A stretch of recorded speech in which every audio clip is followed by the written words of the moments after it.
Hello, good morning to all of you. So, yesterday we had discussed the Mendel's law, in which we had discussed monohybrid cross and dihybrid cross. ठीक है, उसके बाद मैंने आपको बताया था कि जो मेंडल के वर्क थे, जो मेंडल के एक्सपेरिमेंट थे, उनको रिकॉग्निशन नहीं मिल पाया था. ठीक है, 1865 में तो उन्होंने दे दिया था, लेकिन टिल 1900 तक कोई रिकॉग्निशन नहीं मिल पाया था, क्योंकि बहुत सारे रीज़न थे जिस वजह से वो प्रिंसिपल को एक्सेप्ट नहीं किया जा रहा था. ठीक है, तो उसके बाद कुछ साइंटिस्ट आए जिन्होंने मेंडल्स के जो रिजल्ट्स थे उनको रीडिस्कवर किया और एडवांसमेंट हुआ, माइक्रोस्कोप डिस्कवर की गई. ठीक है, उसके बाद सेल डिवीज़न कैसे होता है वो पता चला, काफ़ी सारी चीज़ें थी, क्रोमोसोम को डिस्कवर किया गया. ठीक है, और इस दौरान मेंडल के फिर एक्सपेरिमेंट्स को उठाया गया, पता चला कि जीन भी कोई चीज़ है. फिर इस पूरी जेनेटिक्स जो है वो आपकी डिस्कवर हुई. ओके, तो यहाँ कुछ हिस्ट्री ऐसे लिखी हुई है, आप लोग पढ़ लेना. इसी के बारे में लिखा हुआ है कि कैसे कैसे और साइंटिस्ट आए, उन्होंने मेंडल के एक्सपेरिमेंट्स को किया, advancements in the microscopy and then. ठीक है, तो मैं थोड़ा सा आपको क्रोमोसोम्स के बारे में बता देती हूँ, क्योंकि जब तक मेंडल के एक्सपेरिमेंट थे तो कुछ नहीं पता था क्रोमोसोम, क्रोमेटिन, क्रोमेटिड्स क्या होते हैं. उसके बाद जब यहाँ और साइंटिस्ट आए थे, जैसे कि आपका कॉरेंस, टेकमार्क, ये सब साइंटिस्ट नेम दे रखे हैं, सटन, बोवेरी, बहुत सारे साइंटिस्ट आए थे, इन्होंने फिर मेंडल के एक्सपेरिमेंट्स को उठाया था. तो सबसे पहले मैं बता देती हूँ क्रोमोसोम्स क्या होते हैं. तो क्रोमोसोम्स आपके रॉड शेप्ड स्ट्रक्चर होती है, जैसे कि यहाँ पर ये स्ट्रक्चर शो की गई है.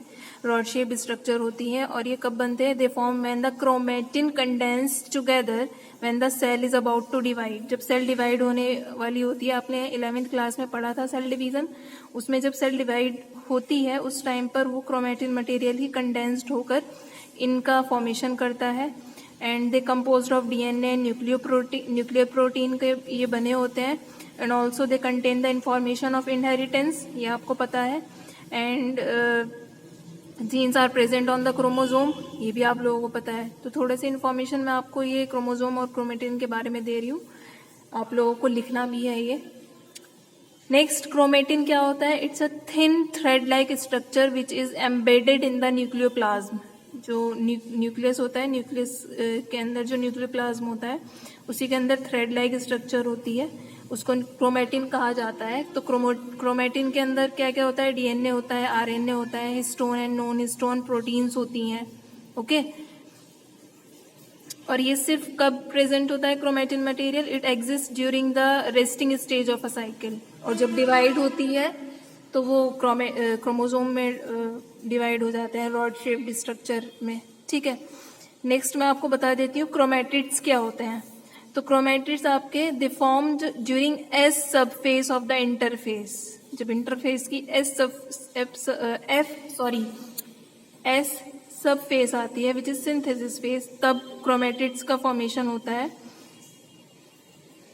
And chromosome duplicate to form 2 copies called sister chromatids. जो क्रोमोसोम्स होते हैं वही क्रोमोसोम्स जो है वो डुप्लीकेट मतलब दूसरी कॉपी बना देते हैं. जैसे एक क्रोमोसोम ये हो गया और दूसरा क्रोमोसोम ये हो गया, तो इसी की ये कॉपी बना देता है. इन्हीं को क्या कहा जाता है? सिस्टर क्रोमेटिड्स कहा जाता है. ओके, नेक्स्ट बता देती हूँ सेंट्रोमियर. तो it's a primary constriction of a chromosome. जैसे कि कोई क्रोमोसोम होता है, उन क्रोमोसोम के जो ये पार्ट्स होते हैं, उनको जो उनके बीचों बीच या कहीं भी ये एक प्रेजेंट होता है कॉन्स्ट्रिक्शन, उसको सेंट्रोमियर कहा जाता है, which connect the sister chromatids. ठीक है, एक क्रोमोसोम ये हुआ, दूसरा क्रोमोसोम ये हुआ, ये दोनों ही सिस्टर क्रोमेटिड्स कहलाते हैं. तो इनको जोड़ने का वर्क होता है आपका सेंट्रोमियर का. देखिए, क्रोमोसोम, क्रोमेटिड या क्रोमेटिड्स आपसे पूछे नहीं जाएंगे, सिर्फ मैं ये इसलिए बता रही हूँ क्योंकि थोड़ा सा थ्योरी, मतलब जब तक नहीं पता था मेंडल के एक्सपेरिमेंट तक, जब बाद में ये पता चलने लगा कि क्रोमोसोम्स वगैरह होते हैं, तो फिर ये जीन वगैरह डिस्कवर्ड हुए थे. ठीक है, नेक्स्ट मैं आपको बता देती हूँ सिस्टर क्रोमेटिड्स और होमोलोगस क्रोमोसोम में क्या डिफरेंस है. देखो जो होमोलोगस क्रोमोसोम्स होते हैं, it's a set of 1 maternal and 1 paternal chromosome. ठीक है, तो मैं एग्जांपल के तौर पे यहाँ पर ये इन्हें मत समझ लेना, मैं सिर्फ यहाँ ड्रॉ कर रही हूँ, यहाँ ड्रॉ कर देती हूँ। तो ये कोई पैटर्नल क्रोमोसोम है और ये आपका मैटरनल क्रोमोसोम है। ठीक है, तो सपोज यहाँ कोई जीन है which is responsible for eye colour, और ऐसे ही यहाँ पर वही जीन प्रेजेंट होगा फॉर आई कलर। ठीक है, so it's a set of 1 maternal and 1 paternal chromosome and they carry same sequences of genes. मान लो अगर यहाँ पर आई कलर के लिए है तो यहाँ पर भी आई कलर के लिए होगा, यहाँ हेयर कलर के लिए है तो यहाँ भी हेयर कलर के लिए होगा। तो जो आपको सीक्वेंस होती है जीन की वो सेम होती है, मतलब यहाँ जो होगा वो यहाँ होगा। And alleles of the genes में भी सेम और डिफर। जो एलिल्स होंगे जीन के, सपोज आई कलर के लिए जो जीन है वो ये है। ठीक है, तो सेम भी हो सकता है, होमोजाइगस फॉर्म में भी हो सकता है और डिफरेंट भी हो सकता है।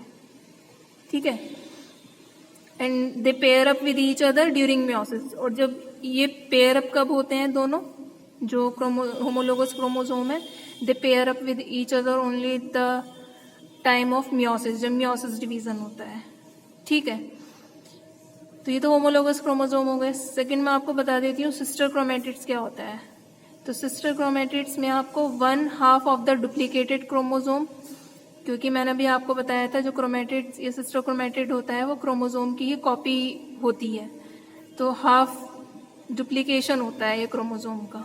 ठीक है, ये ऐसे आ रहा होगा समझ में आपको। ठीक है, तो ये कब बनता है, during S phase. Sister chromatids कब बनते हैं, ड्यूरिंग एस फेज। या आप लोगों ने सेल डिवीजन में भी पढ़ा था। And these are genetically same, दोनों ही सेम होते हैं। And helps during cell division, और इनका और ये किस चीज में हेल्प करते हैं, सेल डिवीजन में हेल्प करते हैं। ठीक है, तो जैसे कि ये कोई क्रोमोसोम है, इसी का एक और क्रोमोसोम बन जाए तो ये सिस्टर क्रोमैटिड्स बन जाता है। ओके, और एस फेज में बनते हैं। तो ये एक डिफरेंस आप लोग लिख लीजिएगा। सॉरी। नेक्स्ट मैं आपको बता देती हूँ behaviour of chromosome during meiosis. जो मियोसिस, जैसा हम कह रहे हैं ना कि मियोसिस की प्रोसेस में ये पेयर अप हो जाते हैं, मियोसिस की प्रोसेस में ये बन जाता है। So what is the behaviour of chromosome during meiosis division. तो जब मियोसिस डिवीजन होता है तो क्रोमोसोम्स का क्या बिहेवियर रहता है। सो जो मियोसिस है, it's a specialised type of cell division which reduce the chromosome number by half. इसमें यही होता है ना मियोसिस में, जिसमें डिप्लॉइड अगर क्रोमोसोम है तो वो हैप्लॉइड हो जाते हैं। ठीक है, and it occurs during gametogenesis in plant and animal cell. Gametogenesis मतलब जब गैमेट फॉर्मेशन होता है तभी ये वाला डिवीजन होता है, meiosis division. And 2 sequential cycles होती हैं जिसमें meiosis first and meiosis second. जो आपका मियोसिस फर्स्ट है वो रिडक्शनल डिवीजन है, जिसमें 2 haploid cells are produced from the diploid cell. आप लोगों को याद आ रहा होगा, इसमें 2 हैप्लॉइड सेल्स जो हैं वो डिप्लॉइड सेल से बनती हैं। और उसके बाद जो मियोसिस सेकेंड होता है वो इक्वेजनल डिवीजन होता है, in which 4 haploid cells are produced from the 2 haploid sales.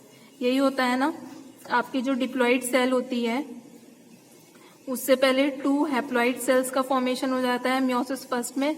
उसके बाद मियोसिस सेकेंड में क्या होता है, इन 2 हैप्लॉइड सेल से 4 हैप्लॉइड सेल्स का फॉर्मेशन हो जाता है।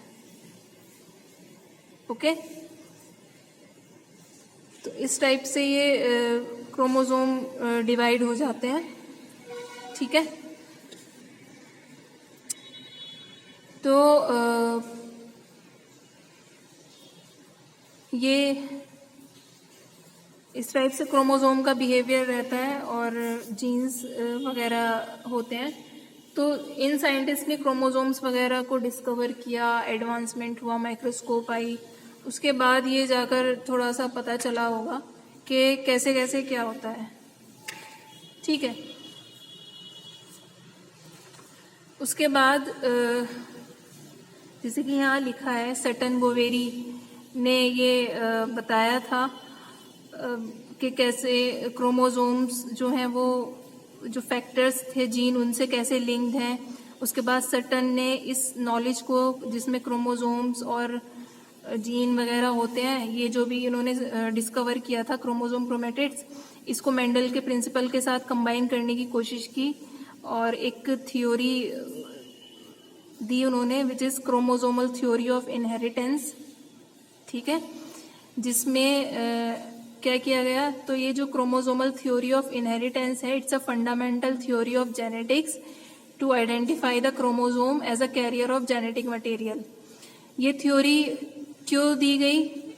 जेनेटिक्स की थ्योरी है, इसमें ये थ्योरी इसलिए दी गई थी कि ये पता किया जाए कि क्रोमोसोम्स ही जेनेटिक मटेरियल को एक जनरेशन से दूसरी जनरेशन में लेकर जाते हैं। ठीक है, तो ये जो थ्योरी थी, it identify the chromosomes as a carrier of genetic material. ठीक है, इस थ्योरी को बोवेरी सटन क्रोमोसोम थ्योरी भी कहा जाता है। ठीक है, termed as Boveri Sutton chromosome theory. और इसमें क्या होता है, देखो, pairing and separation of a pair of chromosome would lead to the segregation of a pair of Mendelian factor they carried। इसमें ये कहा गया था कि जब क्रोमोसोम की पेयरिंग या सेपरेशन होता है तो जो मेंडेलियन फैक्टर थे जिनको जीन कहा जाता था वो सेग्रीगेट हो जाते हैं। ठीक है, अलग अलग हो जाते हैं। सेग्रीगेशन का मतलब अलग अलग हो जाना। तो pairing and separation of a pair of chromosome would lead to the segregation of a pair of Mendelian factor. ये कह रहे हैं जब कोई क्रोमोसोम का पेयर सेपरेट या फिर पेयरिंग होती है किसी और अदर क्रोमोसोम के साथ, तो उनके ऊपर जो भी फैक्टर या जीन होते हैं वो भी सेग्रीगेट हो जाते हैं। इनका कहने का मतलब ये था। ठीक है, तो जो आप तो इस आइडिया के साथ इन्होंने ये बताया कि क्रोमोसोम से ऐसे ऐसे होता है, जो मैंने अभी आपको बताया। तो इस थ्योरी का एक्सपेरिमेंटल वेरिफिकेशन किया गया क्रोमोसोमल थ्योरी ऑफ इनहेरिटेंस का, और ये एक्सपेरिमेंटल वेरिफिकेशन किया थॉमस हंट मॉर्गन और उनके कलीग्स ने। तो इट्स क्रोमोसोमल थ्योरी का जो क्रोमोसोमल थ्योरी ऑफ इनहेरिटेंस का एक्सपेरिमेंटल वेरिफिकेशन थॉमस मॉर्गन ने किया with he performed his experiment with fruit fly. ठीक है, तो इन्होंने अपने एक्सपेरिमेंट किस पे किया? फ्रूट फ्लाई पर। इस फ्रूट फ्लाई का नाम है ड्रोसोफिला मेलानोगैस्टर। ठीक है, तो इस फ्रूट फ्लाई के ऊपर इन्होंने वर्क किया था। ठीक है, तो थॉमस मॉर्गन को फादर ऑफ एक्सपेरिमेंटल जेनेटिक्स भी कहा जाता है। अब कंफ्यूज मत हो जाना, वैसे फादर ऑफ जेनेटिक्स जो है वो मेंडल ही है, लेकिन इनको फादर ऑफ एक्सपेरिमेंटल जेनेटिक्स कहा जाता है क्योंकि इन्होंने बहुत सारी चीजों की डिस्कवरी की। जैसे कि अब इन्होंने ये एक्सपेरिमेंट बताया, क्रोमोसोमल थ्योरी ऑफ इनहेरिटेंस को प्रूव किया। उसके बाद लिंकेज इन्होंने बताया, क्रॉसिंग ओवर इन्होंने बताया, सेक्स लिंकेज बताया, क्रिस क्रॉस इनहेरिटेंस क्या होता है, लिंकेज मैप्स बताए, जीन म्यूटेशन बताई, बहुत सारी चीजें। And he also propose the chromosome theory of linkage, जिसको ठीक है बहुत सारे एक्सपेरिमेंट्स किए। तो इनको फ्लाईमैन ऑफ जेनेटिक्स भी कहा जाता है। He often called the fly man of genetics, क्योंकि इन्होंने काफी सारे एक्सपेरिमेंट्स किए थे। तो इस पर जो फ्रूट फ्लाई थी, जो इसका डायग्राम भी यहाँ बना हुआ है, तो इस ड्रोसोफिला मेलानोगैस्टर पर जो इन्होंने एक्सपेरिमेंट किया था, तो इन्होंने इसी को ही क्यों चूज किया था? तो जैसे मेंडल ने पी प्लांट को ही क्यों चूज किया था? क्योंकि बहुत सारे रीजन थे, तो ऐसे ही इसके भी बहुत सारे रीजन थे। सो ही चूज द ड्रोसोफिला, क्योंकि सिर्फ 2 हफ्ते में ही इसकी लाइफ साइकिल कंप्लीट हो जाती है and it could be easily grown in the laboratory. Also easily distinguishable male and female flies. Male female fly को आप इजिली डिस्टिंग्विश कर सकते हैं कि ये मेल अलग है, ये फीमेल है. And the large number of contrasting traits are present. बहुत सारे कैरेक्टर्स अलग अलग हैं. And the large number of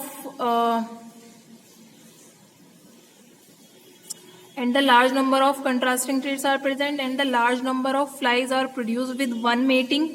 एक मेटिंग के बाद ही बहुत सारे आपको फ्लाइज प्रोड्यूस होंगी. And have 4 pair of chromosome. इनके अंदर 4 पेयर ऑफ क्रोमोसोम होते हैं, जिनमें 3 pair are the autosomes and 1 pair is for sex chromosome. Okay, जैसे कि ह्यूमन में होता है ना 23 पेयर, जिसमें से 22 pair is autosome and 1 pair is sex chromosome. इसी टाइप से इनमें होता है. So they are the some reason why I chose the Drosophila.